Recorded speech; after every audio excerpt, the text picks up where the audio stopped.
Ils se défendent comme ils peuvent, avec ce qu'ils trouvent sous la main, avant de prendre la fuite pour échapper à la police et aux agents d'immigration mexicains.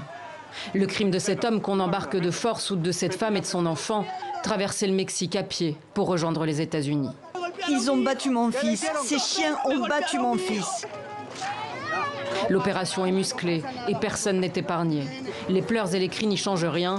Les autorités mexicaines ont décidé de frapper un grand coup et c'est tombé sur eux. C'est injuste de faire tout ce chemin pour finalement être arrêté.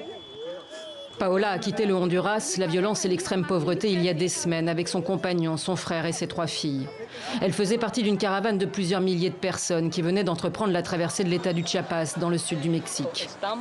Certains ont décidé de faire une pause à l'ombre, les forces de l'ordre en ont profité. Bus et fourgonnettes emmènent ceux qui n'ont pas eu le temps de fuir, probablement vers des centres de rétention en vue de leur expulsion.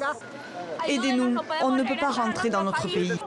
Sous la pression de Washington qui menace de fermer la frontière, le président mexicain a donc cédé. Selon des journalistes présents sur place, près de 500 personnes auraient été interceptées lundi. Il s'agit de la plus importante opération de ce genre depuis que des milliers de personnes se sont jetées sur les routes pour rejoindre les États-Unis l'an dernier.